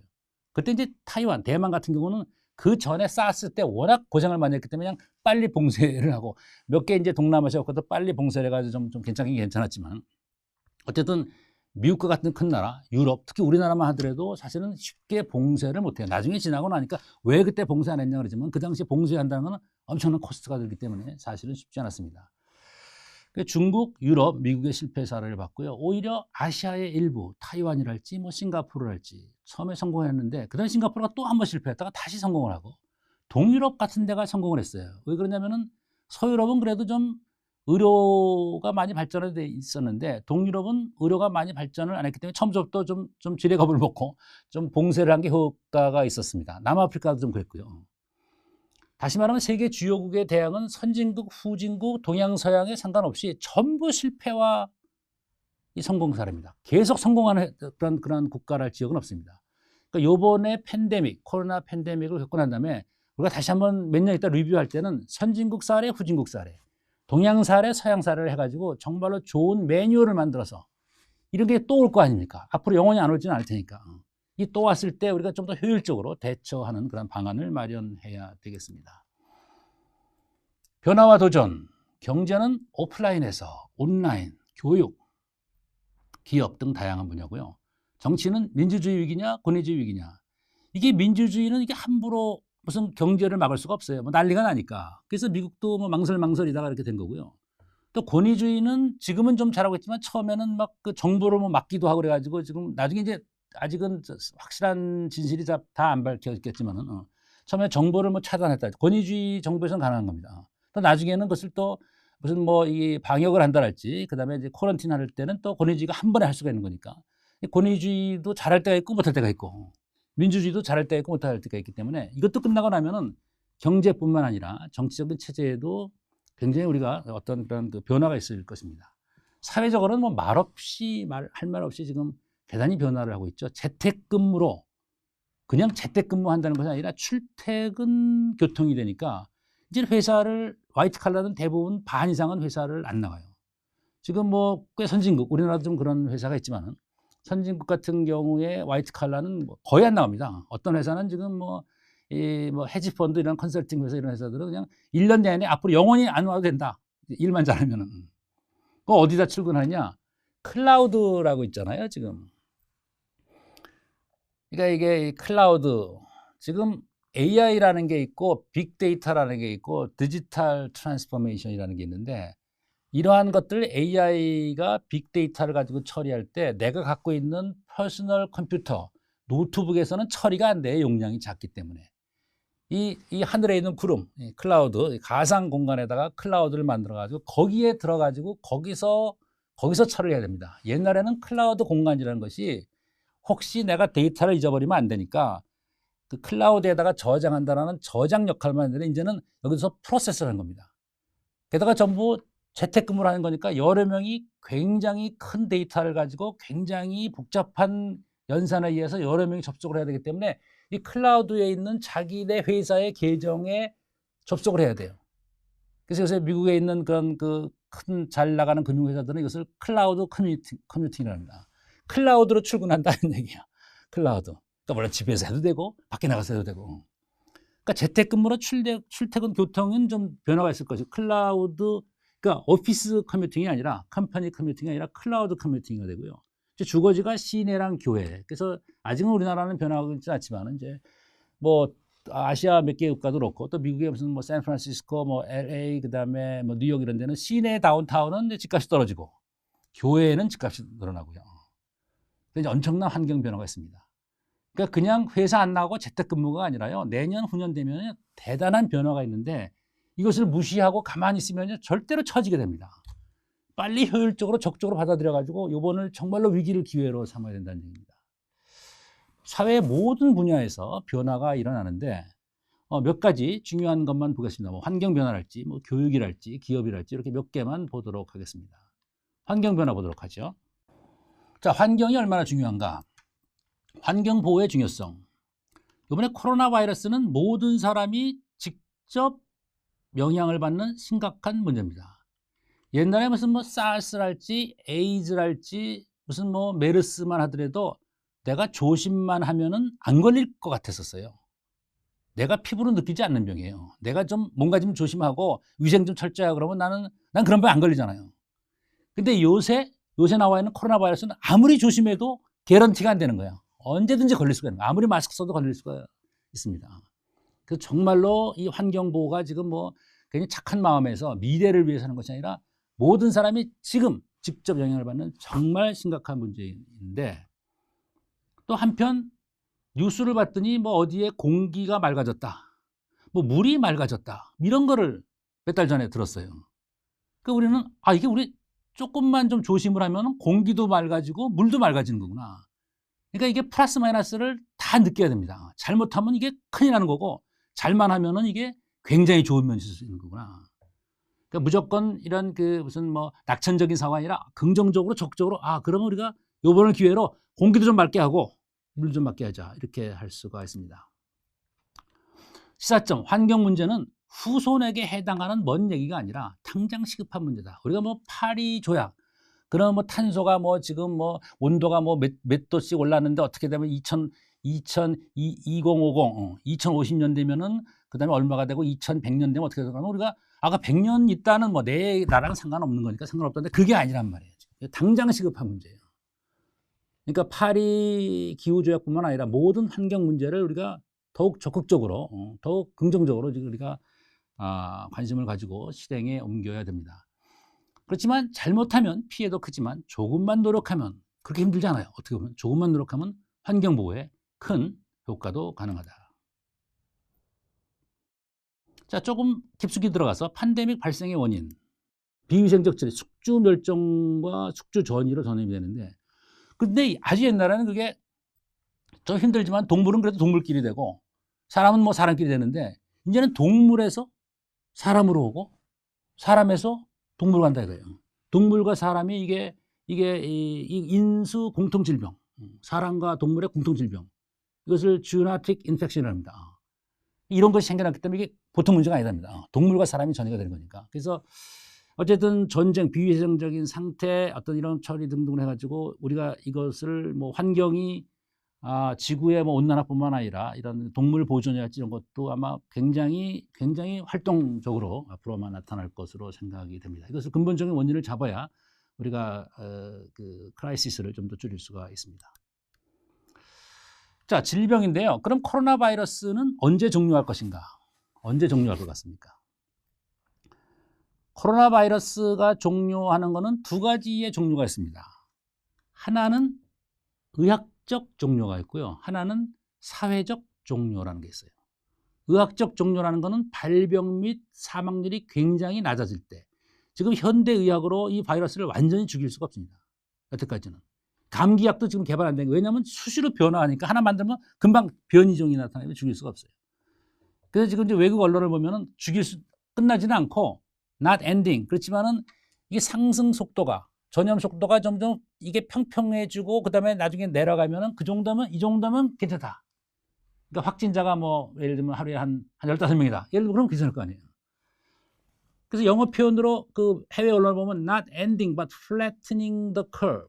커브를 편편하게 해서 줄인다 이렇게 되는 겁니다. 그러니까 대충 몇 퍼센트 정도 떨어지면 이제 그때는 연다는 얘기가 되는데 이게 이제 의학적인 종료인데 사회적 종료라는 게 있어요. 젊은 사람들은 이 사람들은 참을 수가 없어. 난 안 된다. 난 해변가로 나가 놀아야 된다는 얘기예요. 그러니까 전염병에 대한 공포가 이 정도면 됐다. 그럼 I'm gonna live with the disease. 나는 질병과 같이 산다. 젊은 사람들은 나는 괜찮아. 나는 걸려도 괜찮아. 이런 문제가 있기 때문에 사회적 종료가 너무 앞서가면은 이 의료인들이 아무리 노력을 해도 이게 문제가 되는 거니까 우리가 이럴 때 또 건강한 어떤 정신과 건강한 문화가 필요합니다. 조금씩 더 참고 어느 정도 마무리될 때까지 조심해야 돼요. 어쨌든 의학적 종료랑 사회적 종료의 두 가지가 있습니다. 사례를 보면은 천연두, 두창, 스몰 팍스라 하죠. 스몰 이렇게 생기는 거죠. 왁신을 개발해서 1979년도에 스몰 팍스는 공식적으로 WHO에서 소멸이 됐고, 근데 그 이것을 스몰 팍스만 잡았어요. 여태까지 역대 전염병 중에서 천연두만 잡았습니다. 이것만 종식됐다고 보는 거예요. 나중에 또 나타날지만 지금은 종식입니다. 딴 거는 하나도 종료된 게 없어요. 1979년에 소멸이 됐고요. 이거는 동물 전염이 안 되고 사람한테만 오고 증세가 독특해서 격리가 가능한다. 우리는 지금 코로나 바이러스는 코로나인지 이게 감기인지 독감인지 모르는데 이 천연두에 걸리면 얼굴에 이렇게 얽히는 게 얼굴 얽힘이라고 그랬죠. 옛날에 많았습니다. 요새는 없잖아요. 옛날에 태어난 잘못해가지고 얼굴에 나더라도 얼굴에 얽힘이 생기기 때문에 금방 천연두가 감염된 걸 알기 때문에 금방 우리가 격리 처리가 되는데 다른 바이러스는 그게 안 된답니다. 이런 독특한 성격이 있기 때문에 천연두만 해결이 됐고 나머지는 해결을 못했고요. 1918년 독감의 스페니시 플루라고 부르는 100년 전의 독감은 5,000만 명에서 1억 명이 사망을 했고 2차까지도 굉장히 심했지만 스스로 점차 약한 독감으로 변해가지고 곧 잊혀졌습니다. 이제 이게 원래 지역적으로 일어나는 거는 인데믹이라 그러고 퍼지는 거는 에피데믹이라 그러고 전 세계적으로 되는 거는 팬데믹이라 그럽니다. 그래서 이제 처음에 팬데믹으로 했다가 약한 에피데믹으로 갔다가 그다음에 엔데믹, 풍토병이 되는 거죠. 예를 들면 뭐 어느 지역에만 특별히 되는 거고. 그렇든 스페니시 플루는 이게 지역적인 병으로 약화되고 굉장히 약한 독감으로 되기 때문에 지금은 그렇게 크게 걱정하지 않습니다. 그럼 우리 코로나 바이러스에 대한 시사점은 뭐냐? 이게 전염병이 오래가면 사회적 종료 때문에 사람들이 참지를 못해요. 특히 젊은이들은 난 나가서 놀아야 되겠다는 얘기예요. 그래서 향락에 빠질 수가 있어. 이게 원래 문해 부흥 시기에 르네상스 시대에 이 보카치오라는 사람이 쓴 데카메론 11야화라는 것이 그 당시에 그 흑사병 때문에 격리를 했던 사람들이 열흘 동안에 일어났던 얘기를 스토리화 해가지고 쓴 게 이게 데카메론입니다. 그러니까 유럽의 흑사병이 끝날 무렵에 그거랑 관련 있는 얘기죠. 그럴 때 처음에는 뭐 꽤 괜찮은 얘기도 쓰다가 맨 마지막에는 그 상당히 그 향락적인 얘기를 많이 써가지고 그 다음에는 너무 그 표현이 심해가지고 그 다음에는 이게 금서로도 지정이 되고 그런 적이 있습니다. 보카치오 데카메론은 이제 너무 향락에 전염병 오래가면 이제 지치니까 이제 그만하자. 그래가지고 이제 향락으로 빠질 가능성이 있기 때문에 코비드 19도 사회적 종료의 가능성이 높습니다. 그러나 성급한 종료는 지금까지 고생한 게 아깝잖아요. 그래서 어쨌든 의료인들이 좀 더 정교하게 준비를 하고 사회 지도층 그다음에 사회 구성원들이 조금 더 잘 생각을 해가지고 이번에 계기를 좀 극복을 했으면 좋겠습니다.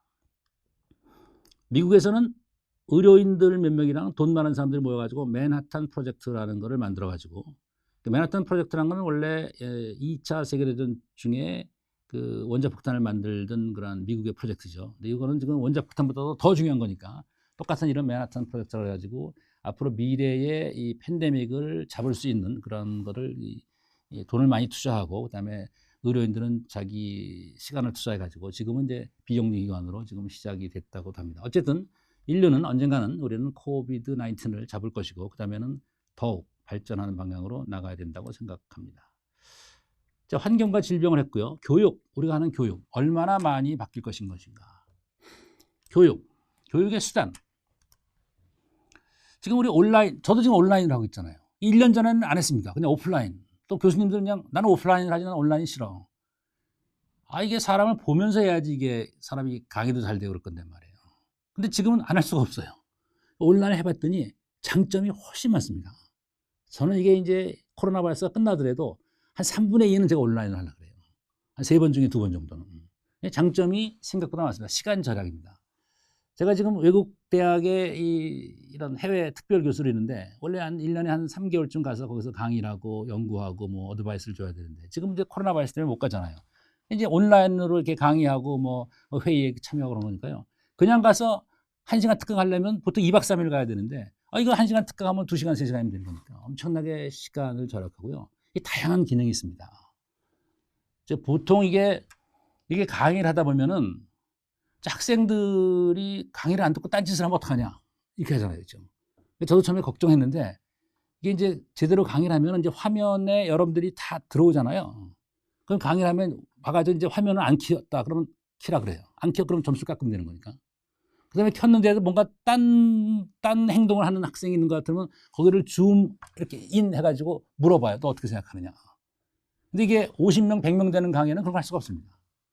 근데 이게 줌 강의랄지 이런 거 할 때는 아직은 우리가 좀 익숙하지 않지만 이것을 다양하게 잘 활용을 하면 훨씬 학생과 선생의 직접적인 그런 커뮤니케이션이 강하고 훨씬 효율성이 클 수가 있습니다. 또 하나는 이제 이렇게 하다 보면 이제 디스커션을 많이 해야 되기 때문에 또 이게 그룹별로 뭐 이렇게 해야 되는데 이게 줌으로 하면 금방 그룹이 이렇게 결정이 될 수가 있어요.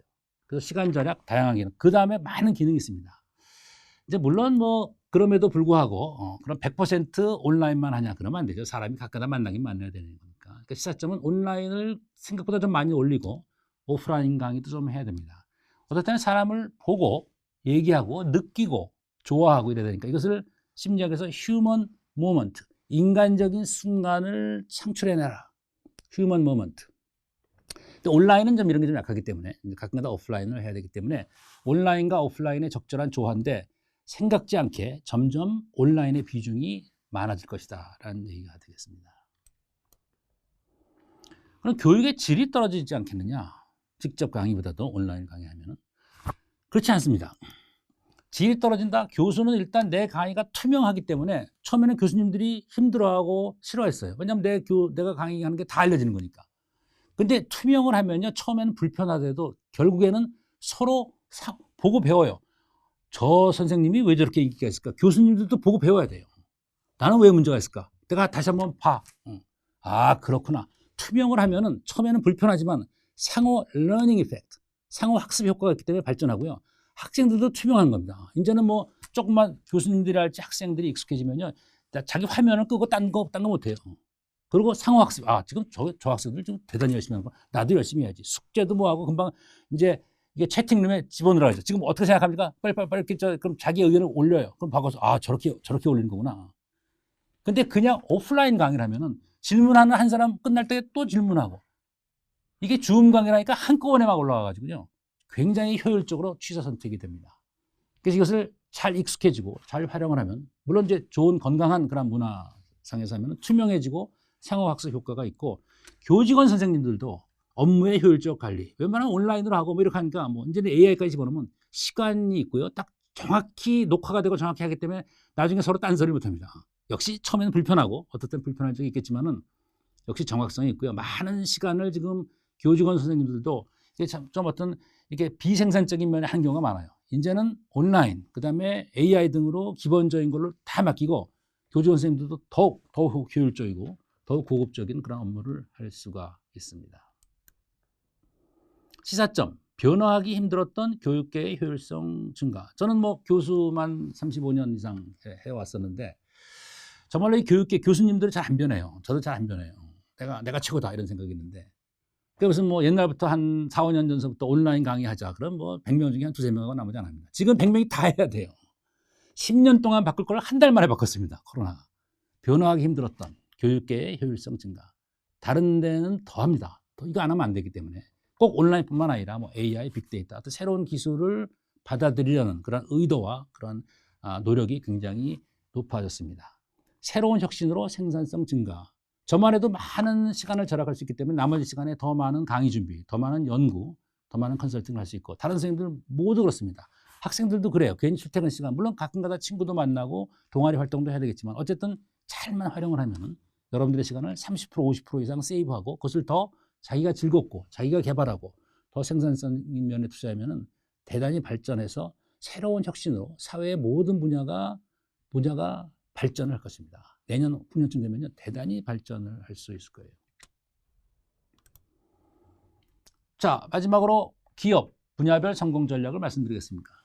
그러니까 지금까지는 이 환경 분야를 얘기했겠죠. 네. 그다음에 이제 주요 어떤 교육 분야랄지 이런 등등을 얘기했는데, 지금으로서 이제 기업, 보통 여러분들이 기업을 하시고 또는 꼭 사기업이 아니더라도 공기업이더라도 또는 그냥 공무원이더라도요, 뭔가 어떤 조직의 분야별 성공 전략을 우리가 어떤 시사점을 얻을 수가 있는데, 일단 기업을 가지고 하겠습니다. 그러면은 첫 번째 문제가 어떤 산업이 잘 될 것 같습니까? 근데 어떤 산업이 잘 될 것 같냐? 근데 문제는 산업을 금방 바꿀 수가 없어요. 예를 들면 의료 산업이 잘 될 것 같다. 그럼 갑자기 뭐 교수하다가 의사가 될 수는 없잖아요. 다른 교수하다가. 그다음에 IT가 잘 될 것 같다. 그럼 갑자기 식당을 하다가 IT를 바꿀 수는 없지 않습니까? 그러니까 산업별 전략은 뭐 중요하지 않은 건 아니지만 국가 매니지하는 입장에서는 그게 중요하지만 여러분들 같이 어떤 조직에 소속돼서 그 조직이 경쟁력을 높이기 위해서는 산업 내에 기업의 분야별 전략. 왜 이 산업에서는 어떤 기업은 잘 되고 어떤 기업은 못하냐. 아까처럼 왜 이게 이커머스에서 왜 쿠팡은 잘 되고 왜 딴 데는 못하냐. 그렇죠? 왜 이거는 잘 되고 이걸 못하냐. 이게 중요하기 때문에 일단 분야로 좀 나눠보면은 요새 같은 세상에는 그러니까 직접 접촉이 조금 더 필요한 분야가 있고 직접 접촉이 조금 낮은 분야가 있습니다. 또 신기술의 혜택도 조금 온라인이랄지 AI 등 신기술의 혜택이 조금 더 잘 활용될 수 있는 분야가 있고 또 어떤 거는 그렇지 않은 경우가 있습니다. 예를 들면 소매업, 책, 잡화 등은 꼭 책을 책방에 가서 살 필요가 없잖아요. 그러니까 직접 접촉의 필요성이 높은 게 아니라 낮다 이거예요. 그다음에 잘하면 온라인으로도 하고요. 그다음에 AI를 잘 활용을 하면은 책은 뭐 직접 사는 것보다도 온라인 하니까. 이래서 성공한 게 아마존 모델입니다. 비슷하게 성공한 게 지금 쿠팡 모델이고요. 아마존은 미국에서 옛날에 바언스 앤 노블스라고 굉장히 세계에서 가장 큰 이런 북스토어 체인이 있습니다. 거긴 직접 가서 뭐 고르고 그러는데 이걸 이제 아마존이 책을 온라인으로 파는데 꼭 책방을 물론 가서 즐기고 싶으면 가고 10번 중에서 10번을 다 책방 갈 필요가 없잖아요. 두세 번 가고 나머지 7번, 8번은 온라인으로 사면 되는 값도 훨씬 쌉니다. 왜냐하면 디스플레이하는 공간에 대한 쓸데없는 고정비용이 없기 때문에 값이 뭐 20, 30% 당연히 싸겠죠.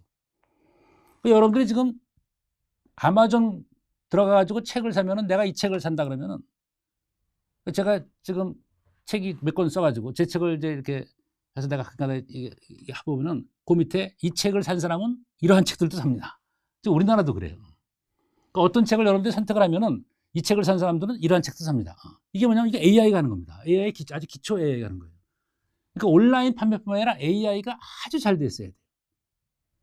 아마존은 온라인 이커머스 회사가 아니고요. AI 회사입니다. 그래서 아마존의 제프 베조스는 우주 항공에 무슨 뭐 로켓 쏘아올라 했더니 그 AI 안 되거든요. 그러니까 아마존의 제프 베조스랄지, 그다음에 테슬라 일론 머스크 같은 경우는 AI 전문가예요. 공학도입니다, 공학도. 금융도 하긴 했었지만.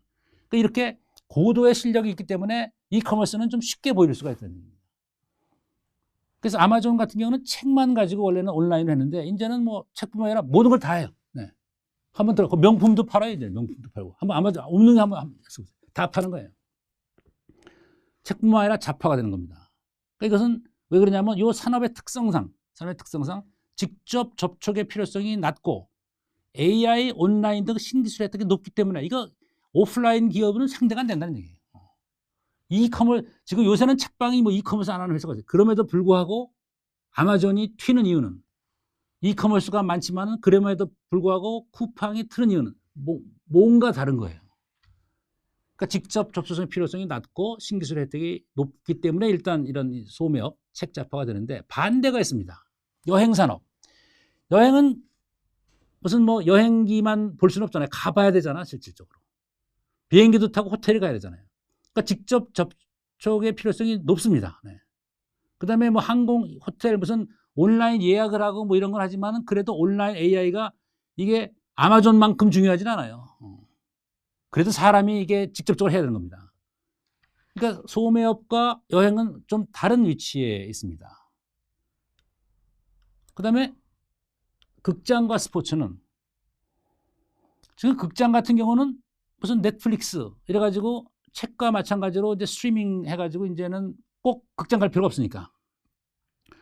그래서 극장을 안 가고 이제 요새 넷플릭스를 이렇게 볼 수도 있지만은 그다음에 신기술 혜택도 뭐 굉장히 많습니다. 거기 보면 넷플릭스 한번 들어가 보세요. 그러면 뭐 이 사람이 이거 뽑으면 뭐 다큐멘터리 좋아한다 그러면 다큐멘터리만 쫙 여기서 소개 안내하고 그렇습니다. 극장 같은 건 그런데 근데 그럼에도 불구하고 좀 가서 무슨 뭐 친구들이랑 같이 가서 이 서로 데이트하는 사람들 같이 가서 극장 가서 앉아 있고 싶은 마음도 있으니까 아마존보다는 좀 덜해요. 그러니까 직접 접촉의 필요성이 아마존보다는 좀 많고 특히 스포츠는 무슨 뭐 야구를 할지 축구를 할지 거기 가서 뭐 소리 지르고 막 이런 느낌이 있어야 되는데 텔레비만 보면 안 된다는 얘기죠. 근데 이것도 아마 이제 나타날 겁니다. 3차원으로 해가지고 마치 가서 하는 것보다는 뭐 버추얼 리얼리티를 가지고 가서 보는 것보다도 더 신나게 만들어 버리면 되는 거예요. 분명히 나옵니다. 그것도 스포츠도 넷플릭스보다 더 뛰어난 게 나온다는 얘기예요. 요거를 보면은 식당 같은 경우는 특히 정식적인 일반적인 식당 가서 식사하는 거는 가야 되잖아요. 직접 접촉 가야 되잖아요. 가야 되고 직접 접촉을 할 때 물론 돈을 페이한다거나 그다음에 무슨 뭐 메뉴 같은 거를 이렇게 보고 뭐 이럴 때는 어느 정도 온라인이 가능할 수 있지만 그래도 거기서 서브를 좀 더 하고 어떨 때는 더 팁도 주고 그런 맛에 가는 식당은 신기술의 혜택이 좀 적고 직접 조성의 필요성이 높습니다. 근데 식당도 두 종류가 있어요. 정식 식당이 있고 편의점 무슨 뭐 맥도날드랄지 뭐 피자랄지 이런 데는 사실은 직접 조성 필요성이 이럴 때는 이제 이게 좀 이게 가서 딜리버리 하고 그런 거니까. 그러니까 식당을 또 요 두 가지 종류가 있습니다. 조금 이따 제가 조금 더 자세히 얘기하겠습니다. 자, 이렇게 기본적으로 네 가지의 종류가 있는데 요 맨 위에서의 이거랑 옆에 거 이렇게 네 가지가 있는데 일단 왼쪽에 두 개랑 오른쪽에 두 개는 산업의 구조가 달라요. 오른쪽에 있는 소매업과 식당은 특히 접촉의 필요성이, 특히 편의점일 경우에는, 편의라는 그런 간식당일 경우에는 직접 접촉의 필요성이 좀 상대적으로 낮고, 군중 모임이랄지 여행은 직접 접촉의 필요성이 상대적으로 높습니다. 그다음에 위아래는 어떻게 구별이 되냐면은, 이거는 전략이 있냐 없냐입니다. 그러니까 위에는 어떤 회사 또는 어떤 기업은 온라인과 AI 등 신기술의 혜택을 좀 더 많이 받게끔 전략을 하면은 좀 경쟁력이 있을 수가 있고, 그렇지 않으면 떨어진다는 얘기입니다. 그래서 대표적으로 아마존은 이 중에서 직접 접촉의 필요성도 낮고 신기술의 혜택도 높은 그러한 사업 분야에서도 유난히 잘한 거예요. 더 잘한 겁니다. 다른 이커머스보다도. 그러니까 온라인 기술이랄지 AI 기술이랄지 이런 게 더 뛰어난 거고요. 직접 접촉의 필요성을 확 줄여버린 겁니다. 그래서 아마존 같은 경우는 이 자체 내에서도 직접 접촉 필요성을 더욱 낮게 하고, 그 다음에 온라인 AI 기술을 더 높였기 때문에 요 구성에서도 더욱 발전했다는 얘기입니다. 그 다음에 넷플릭스라는 거는 극장 대신에 성공을 했는데 아직 스포츠는 성공 안 했기 때문에 조금 더 잘하면 더 성공할 수가 있고, 아마 다른 경쟁 기업이 또 나올 수도 있습니다. 식당은 지금 정식 식당은 뭐 안 돼요. 지금 뭐 잘 안 가니까 잘 안 되는데, 이제 편의 식당, 그러니까 패스트푸드, 그러니까 피자랄지 딜리버리, 그다음에 이제 드라이브 스루, 그래가지고 이제 그 뭐 햄버거 그냥 픽업해가지고 테이크아웃 하는데요. 사실 이번에 코로나 사태 지난 1년 동안에 가장 성장률이 주가가 오른 회사는 JIB, 잭 인 더 박스. 우리나라는 없죠. 네, 미국에서는 이제 맥도날드 비슷하게 체인점으로 되는데, 잭 인 더 박스라는 그 드라이브 스루를 통해서 픽업하는 건데요. 1년 전에 주가가 20불 정도가 되는데 지금은 100불이 넘었습니다. 1년 동안에 5배가 넘었어요. 지금 이제 드라이브 스루 해가지고, 물론 이제 드라이브 스루기 때문에 그냥 되는 것이 아니라 또 거기다 메뉴도 개발하고 좀 더 편리하게 하고 뭐 이렇게 해가지고 성공을 했다는 얘기입니다. 그래서 같은 식당 중에서도 여기는 지금 5배 정도의 주가가 오른 거예요. 500% 이상이 올랐습니다. 그 다음에 여행 쪽을 보면은, 여기도 이제 지금 뭐 다 지금 뭐 잘 안 되고 있는 편이지만, 썬더라고 이제 이 호텔 비슷한 숙박업을 하는 데인데, 여기는 지금 성장률이 전보다 오르고 있습니다. 왜냐하면 여행을 안 간다는 얘기는 지금 100명 중에서 90명이 안 가는 거예요. 그러니까 지금 10명밖에 안 가요. 10명은 가야 됩니다. 한 명도 안 갈 수는 없잖아요. 그 여행이라는 게 놀러 가는 것뿐 아니라 저기 비즈니스 트립도 있을 수가 있는 거니까. 그러니까 90%의 매출액이 줄었다는 얘기는 10%는 아직도 있다는 얘기인데, 그 10%를 내가 그걸 가져오겠다는 얘기입니다. 그래서 비즈니스 하는 거 위주로, 그다음에 여행을 하더라도 좀 더 편리하게. 썬더 그러면은 아주 이게 처음에 들어갈 때서부터 굉장히 편리하게 전부 온라인으로 하고요. 그다음에 거기를 굉장히 클린 해가지고 굉장히 깨끗하게 만들고 위생적으로 해가지고 코로나 이런 건 좀 걱정하지 않게 하고요. 그다음에 그 스페이스를 굉장히 안락하게 합니다. 그래서 일반적인 숙박이랑은 달리 이런 거 몇 가지 특징을 살려가지고, 이왕 가능하면 안 가지만 가야 한다 그러면은 이러한 여행업체랄지 이러한 그 숙박업체를 통한다는 얘기입니다. 에어비앤비 같은 경우도 코로나 사태로 굉장히 처음에는 안 되는데, 지금은 집에만 있을 수가 없으니까 1년 동안 있으니까. 그러니까 어디라도 가서 좀 모여요. 유럽도 그렇고 미국도 그렇고. 그러니까 모일 때 이제 이미 그 코로나 바이러스 테스트 해가지고 이제 네거티브가 나오면, 음성이 나오면 그걸 확진해가지고 두세 집 모여가지고 무슨 뭐 레이크 타워랄지 이런 데 가가지고 무슨 뭐 내셔널 파크 이런 데 가가지고 모여서, 그 에어비앤비가 그때 있는 데는 굉장히 잘 되고 이렇게 있습니다. 다시 말하면 무슨 말이냐면은, 이게 어떠한 산업군에 있든지 간에 역시 잘 되는 기업이 있고 역시 못 되는 기업이 있는데, 지금 코로나 바이러스 때문에 관련된 그런 전략은 두 가지입니다. 하나는 직접 필요성을 가능하면 낮추고, 가능하면 새로운 기술을 가능하면 높이면은, 그러면 같은 그런 그 산업 내에서도 성공할 가능성이 높다. 이 아마존이랄지 넷플릭스랄지 썬더랄지 잭 인 더 박스는 다 그런 개념입니다. 다 이 접촉 필요성을 낮추고 그다음에 신기술 혜택을 높인 겁니다. 그래서 미래는 얼마나 효율적으로 신기술, 특히 온라인 AI를 받아들이고 직접 접촉의 필요성을 낮추어 생산성을 높이느냐에 달려 있습니다. 자, 이렇게 됐고요. 이제 마지막 결론입니다. 미래 전략 제안과 결론.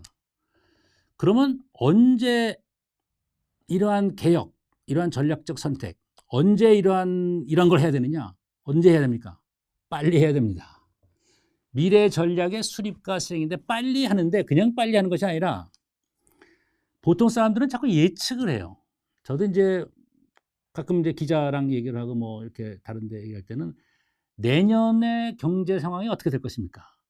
내년의 경제 상황이 어떻게 될 것인가는 지금 우리가 어떻게 하냐에 따라 다르는데 미래 상황을 예측하는 것보다는 지금 어떠한 게 일어났으면은 그 좀 정확한 판단을 가지고 빨리 움직여야 되지 뭐 미래를 자꾸 예측을 해서 되는 게 아닙니다.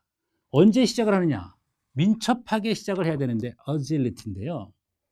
속도가 있어야 되는데 미래 예측이 아니라 초기 징후에 신속히 반응해야 된다. 원래 이 코로나 바이러스는 2015년 지금부터 6년 전에 테드 터크라는 데서 빌 게이츠가 몇 번 경고를 했습니다. 미래의 위기는 핵전쟁이 아니라 전염병이다. 팬데믹이다. 근데 그때 사람들이 뭐 그렇구나. 빌 게이츠가 그렇구나. 근데 아무도 움직이지 않았습니다. 그러니까 지금 팬데믹이 나타나고 코로나 바이러스가 나니까 다시 그 테드 그걸 많이 사람들이 그때 막 예측을 했구나. 예측을 하면요. 맞지도 잘 않고 맞아도 안 들어요, 사람이. 그러니까 자꾸 예측을 하라 그런 거 하지 말고요. 우리 여러 가지 상황을 준비를 하긴 하되 이런 초기 징후가 나타났을 때 남들보다 빨리 움직이면은 여러분들이 성공할 수 있습니다. 근데 초기 징후가 두 가지가 있어요. 하나는 통계 자료. 요새는 빅데이터이기 때문에 이상하다. 근데 통계 자료만 볼 것이 아니라 그것을 해결할 수 있는 판단 능력이 있어야 됩니다. 빅 저지먼트.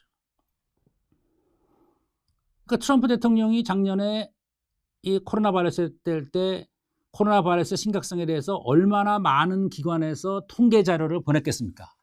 의료기관에서 보냈었겠고 무슨 뭐 CIA에서 다 보냈는데 그 많은 통계 자료가 다 의미가 있는 건데 여기서 어떻게 판단을 하냐는 것을 빅 저지먼트라고 그래요.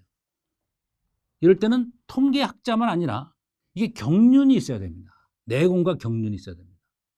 그럼 내공과 경륜은 어떻게 쌓습니까? 가만히 있으면 내공이 됩니까? 경륜이 있어요? 내가 경험하지 않았으면 어떡합니까? 공부를 해야 돼요. 공부를. 뭐를 공부합니까? 비슷한 사례를 공부하면 돼요. 비슷한 사례의 옛날 사례, 비슷한 사례의 다른 나라 사례를 공부하면 됩니다. 두 번째는 뭐를 하느냐? 벤치마킹을 해야 돼요. 학습을 해야 됩니다.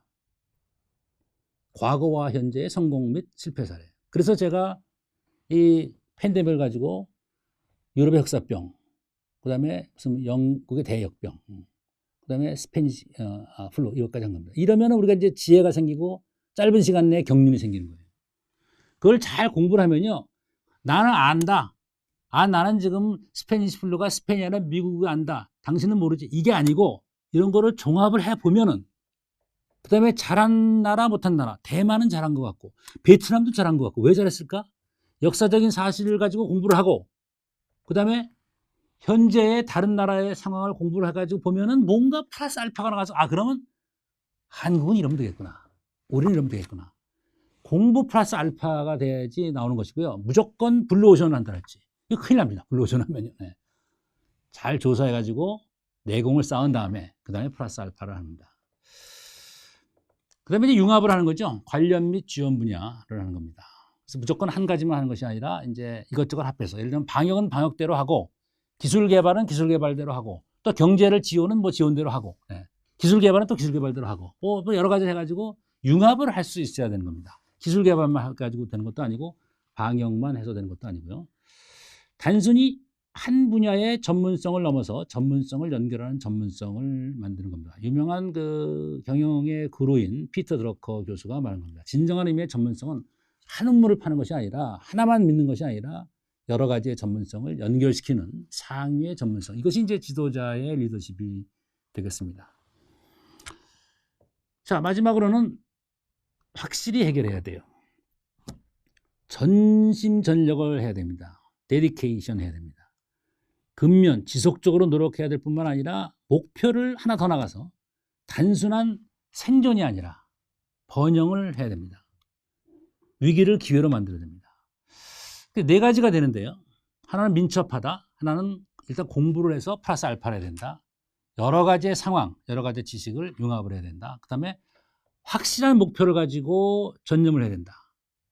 이거를 가능하면 제가 영어를 안 쓰려고 하는데 영어로 좀 소개하겠습니다. 민첩성은 agility, 민첩하다는 뜻이고요.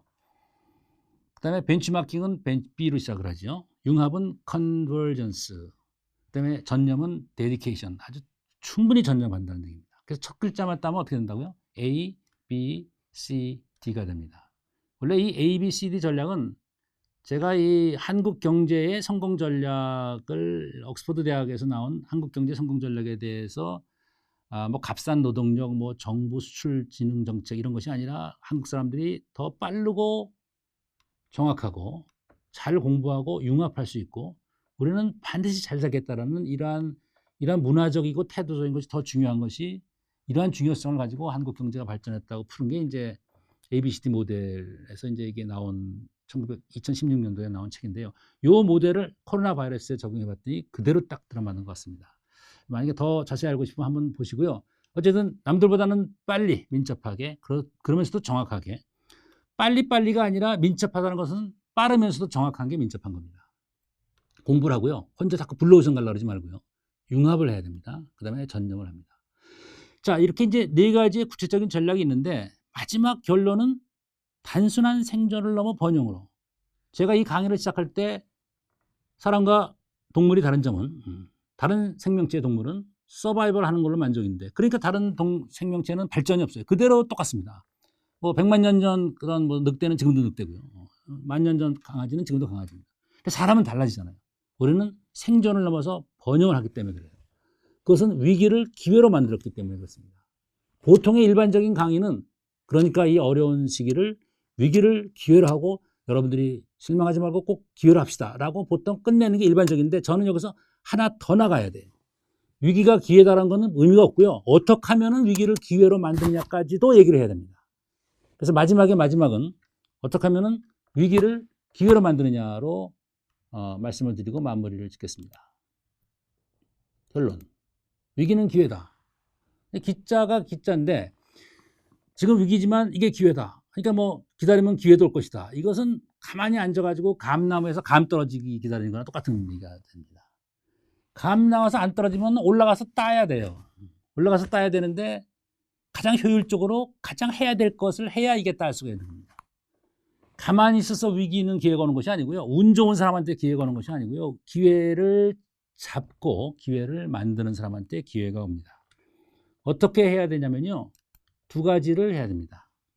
위기를 기회로 만들려면요. 두 가지 조건이 필요하다. 하나는 must고요. 하나는 should입니다.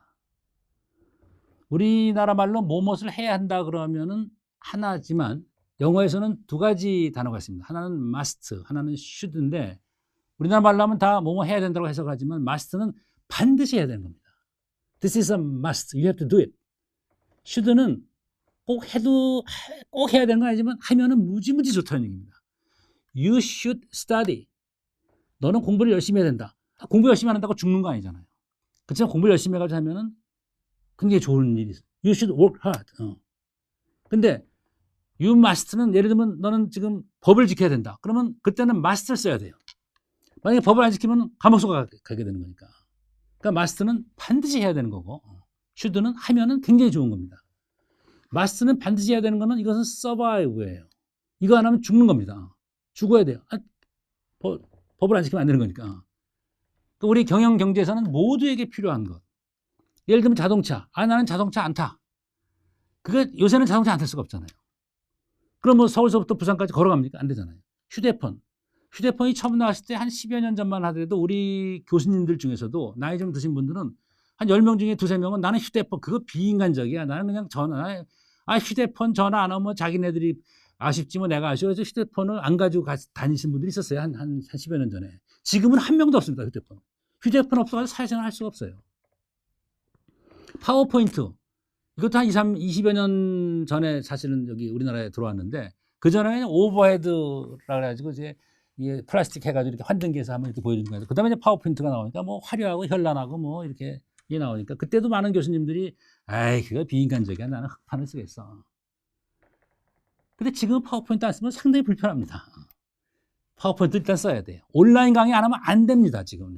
인공지능도 얼마만큼 아느냐가 문제지. 나는 전혀 상관없어. 그러면은 뭐 딴 게 아무리 잘해도요. 이게 퇴보하게 마련입니다.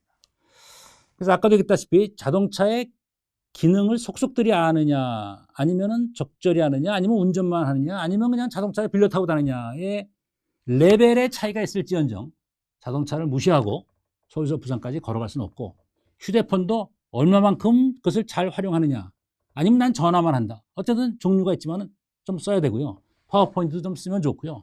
온라인도 그렇고, 이것도 기초는 해야 된다는 얘기. 이게 이제 이거 안 하면요 그냥 안 됩니다.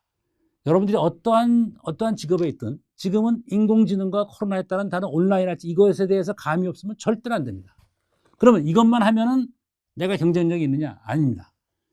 옛날에 20여 년 전에 제가 한국에 와가지고 처음에 강의하고 그럴 때는 파워포인트만 보여줘도 그때 처음 소개됐을 때니까 학생들이 막 내용은 안 보고 야 파워포인트 멋있다 이렇게 생각했는데, 요새 파워포인트 쓴다고 멋있다 그러는 학생 하나도 없어요. 무슨 뭐 온라인 한다고 멋있다는 학생 하나도 없습니다. 온라인 강의는 마스트고 파워포인트 강의는 마스트고 기본적인 인공지능은 마스트지만 자기의 전공 분야에 녹여놔야 돼요. 인공지능을 통한 경영전략, 저는 경영전략이 핵심입니다. 온라인을 통한 경영전략, 이런 그 자기의 전공 분야에 녹여놔야 돼요. 내가 의사랄지 변호사랄지 이런 사람들은, 모든 사람들은 인공지능과 온라인을 자기의 전공 분야에 쓰는 거는 기본인데 자기의 전공 분야도 업그레이드 시켜야 되는 겁니다. 자기 분야를 업그레이드 할 수 있는 거. 안타까운 얘기 하나가, 우리가 얼마 전에 알파고랑 이세돌 그 프로랑 바둑을 해서 이세돌 프로가 알파고를 한테 졌다가 아니라 알파고한테 한 번이라도 이긴 유일한 인간이에요. 대단히 훌륭한 사람입니다. 이세돌 프로는 정말 훌륭한 사람이에요. 알파고를 이긴 이제 유일한 기사인데, 이분이 은퇴를 선언했어요. 근데 나이가 굉장히 젊은데 은퇴를 선언했어요. 그때 한번 그 텔레비에 나와가지고 이제 인터뷰하는 걸 봤더니 이제 물어봤어요. 거기서 왜 이세돌 국수께서는 프로께서는 왜 은퇴를 하셨습니까? 이세돌 그 프로가, 나는 바둑이 굉장히 예술적인 건 줄 알았는데 지금 알고 봤더니 기술이다, 기술. 기계한테 진정이 말이 되는 거냐. 나는 예술로서의 바둑을 좋아했었는데 그런 말 해가지고 했는데, 자, 멋있는 면도 있지만은 안타깝습니다. 이세돌 같이 훌륭한 사람이 차라리 알파고한테 배우고 벤치마킹 하는 겁니다. 그 다음에 자기는 더 플러스 예술적인 걸 개발하면 돼요. 지금 현재 우리나라의 프로 기사들이 알파고, 뭐 알파제로, 뭐 알파메스 등에서 이런 것을 가지고 수를 배웁니다. 그렇죠? 그러다 가끔가다 치팅도 나오지만 배워가지고 지금 그렇구나. 그럼 그 다음 수를 또 연구하면 되는 겁니다. 알파고가 이게 무한대로 잘하는 거 아니니까. 우리가 자동차가 처음 등장했을 때는 자동차랑 달리기를 해봤더니 자동차가 이긴다. 요새 누가 자동차랑 달리기 합니까? 자동차가 좋으면 좋을수록 우리가 그것을 활용을 해가지고 다른 것도 잘하면 되는 거니까 좀 아까운 면이 있는 것 같아요. 반면에 스티브 잡스는 기술자가 아닙니다. 스티브 잡스는 대학교 1학년 중퇴인데 원래 인문학을 했던 사람이에요. 인문학을 하다가 기술을 접하니까 기술이 엄청난 거거든요. 그리고 기술한테 인문학이 밀리면 안 되니까 그거 좋은데 스티브 잡스는 기술에다가 인문학을 집어넣자 이런 얘기예요.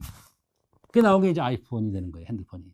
그러니까 우리가 앞으로도 수많은 기술과 새로운 환경이 나타날 때 절대로 그것을 실망하거나 포기할 것이 아니라 그거를 더 디딤돌 해가지고 더 발전하면 되는 겁니다.